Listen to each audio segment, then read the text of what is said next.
day, dear students. You are welcome to our today's lecture on the theme Types of Translation. Lecture number 7. Please write down the plan of our lecture. There are 2 points. First, classification of translation based on physical parameters. Second, translators' approaches to these varieties.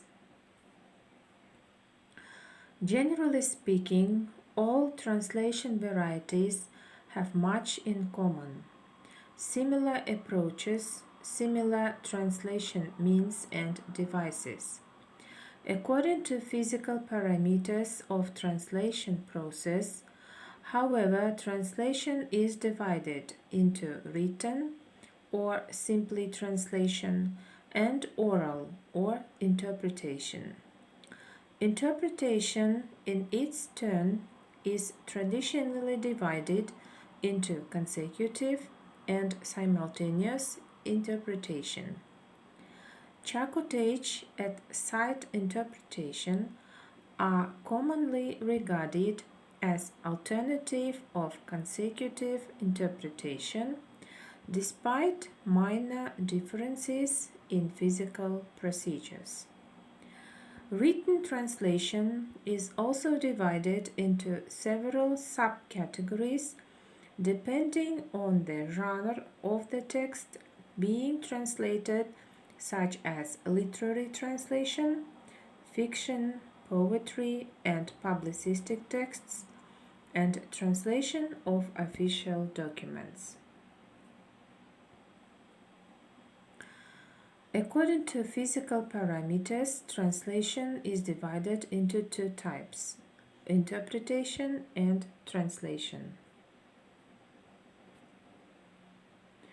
Written translation is divided into literary translation and translation of official documents. As the names suggest, in written translation, the source text is in written form and is the target text. In oral translation or interpretation, the interpreter listens to the oral presentation of the original and translates it as an oral message in target language. As a result, in the first case, the receptor of the translation can read it, while in the second case he hears it. There are also some intermediate types.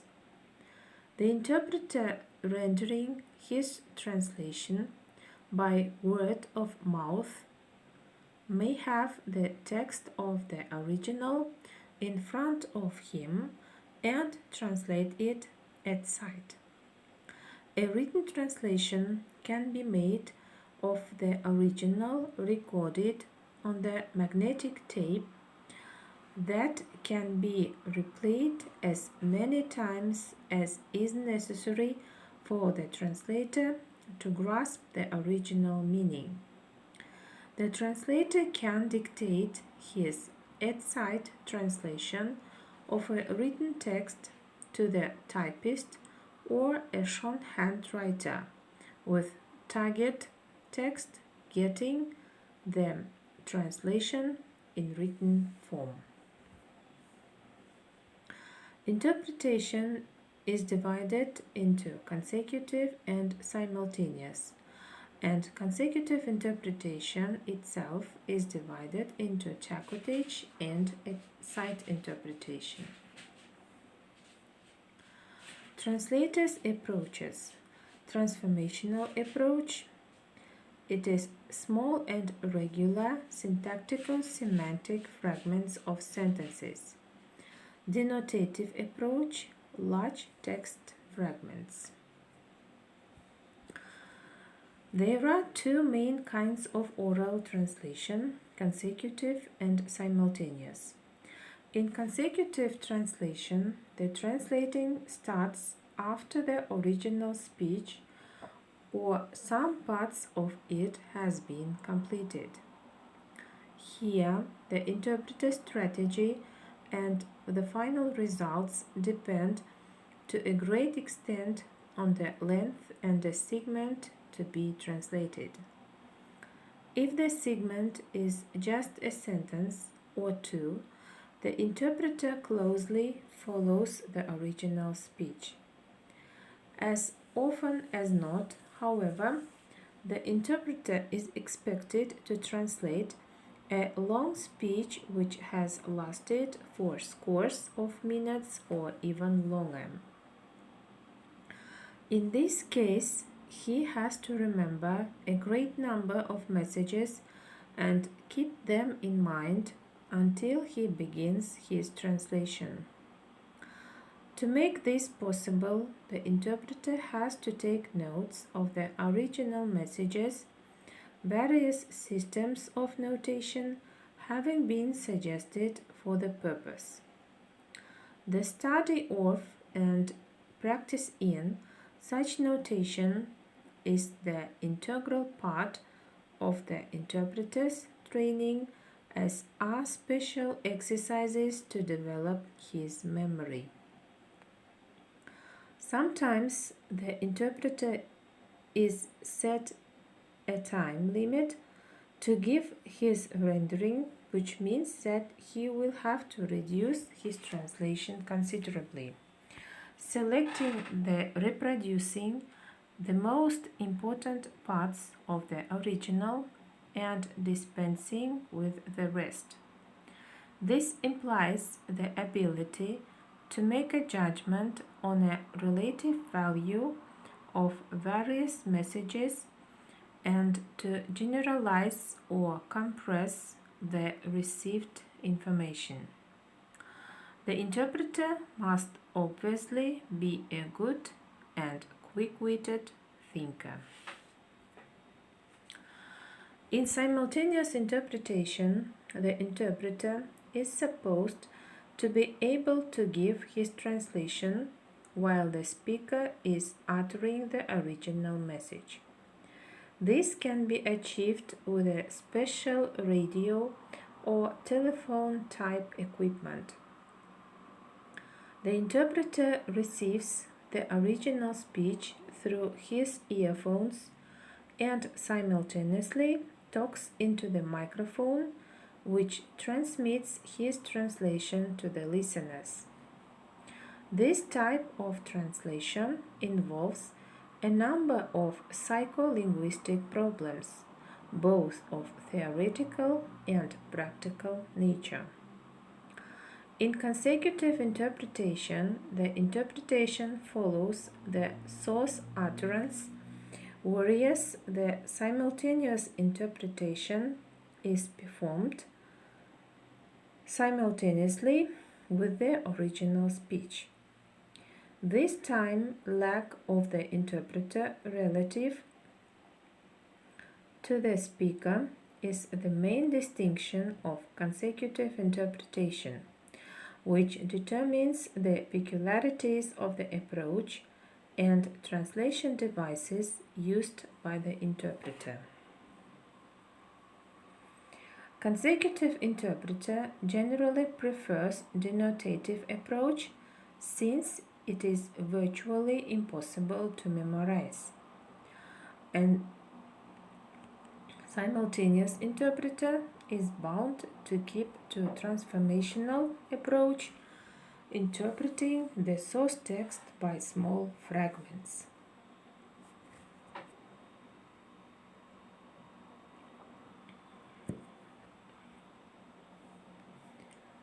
During Charcotic, the interpreter speaks in a low voice, almost whispers, so that only the interpretation user can hear. During at-sight interpretation, the interpreter reads a written text in a source language rather than listening to the speaker as in ordinary consecutive interpretation.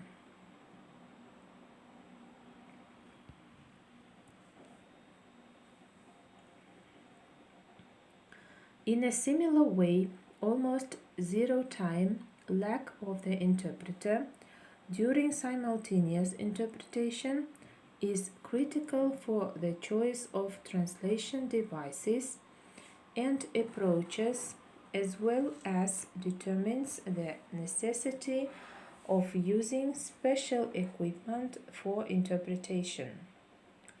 Without special equipment, simultaneous interpretation is impossible. The equipment for simultaneous interpretation comprises earphones, a microphone, and a sound-insulated booth which serves as the interpreter's workplace. Because of physical and mental strain, simultaneous interpretation is considered the hardest and most stressing interpretation variety that requires special skills and qualities. It is regarded as a top class of interpretation and demands special vocation and training. All translation varieties use similar approaches, and translator, that is interpreter, may use either translational or denotative approach.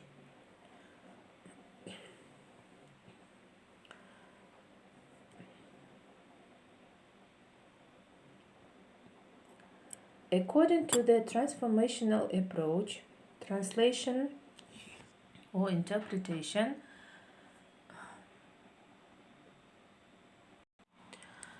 According to transformational approach, translation or interpretation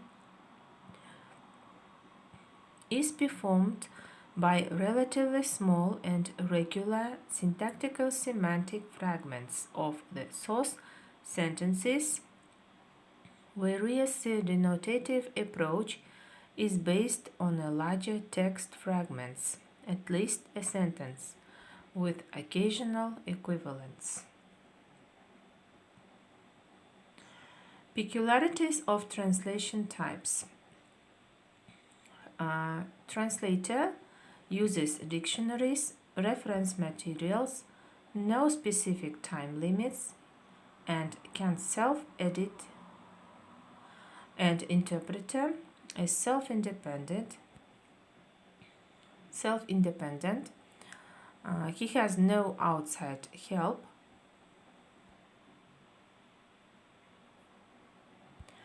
Basically, the choice of one or another approach in written translation depends on the genre of the text being translated rather than on the translation variety.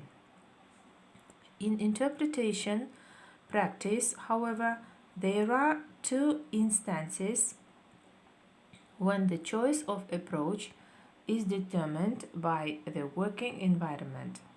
Consecutive interpreter generally prefers the denotative approach since it's virtually impossible to memorize the entirety of the long text passages being translated and translate close to the source text.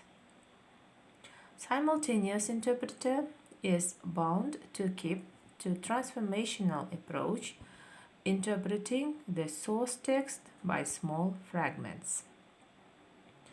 In translation, the decisions made by the translator are the results of thorough speculation and ideally are conscious, whereas in interpretation, the interpreter's decisions are mainly subconscious and intuitive. All as concerns translation devices, they are basically the same for all translation varieties. Moreover, it is hardly possible and feasible to explain when to use which device because in many aspects. Translation is an art of implying constant search for unprecedented decisions.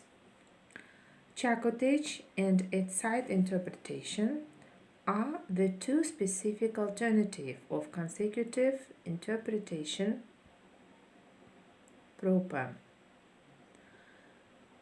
During Charcotic, the interpreter speaks in a low voice, almost whispers, so that only the interpretation user can hear.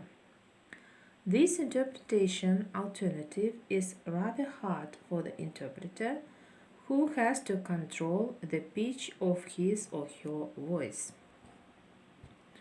As concerns the approach, it is similar to that used in standard consecutive interpretation. At-sight interpretation is another variety of consecutive interpretation. The difference is that the interpreter reads a written text in a source language rather than listening to the speaker as in ordinary consecutive interpretation. However, there is a peculiarity of this interpretation variety which unfortunately is often overlooked. It is stylistic discrepancy between the written document and its oral interpretation. The styles of written documents, literary or official, and etc., and radically differ from the colloquial style any interpreter tends to use in interpretation. The expressions used in written language are different, and the interpreter has to adapt them, which is not as easy as it might seem at first sight. The difference in translation, accessories, and working environment of translation and interpretation is substantial.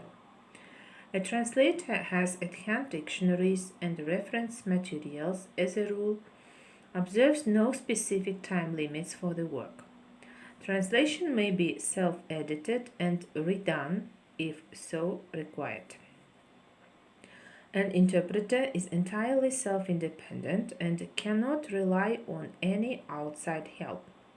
Mistakes, slips of tongue are immediately noticeable. In other words, interpretation and translation tasks are equally hard, but different are the required skills and training methods. Now, dear students, you are given two control questions. Speak on classification of translation based on physical parameters, and speak on translators' approaches to these varieties. Next, you are given references which will be necessary for you during your preparation for your seminar lessons. Thank you for your attention.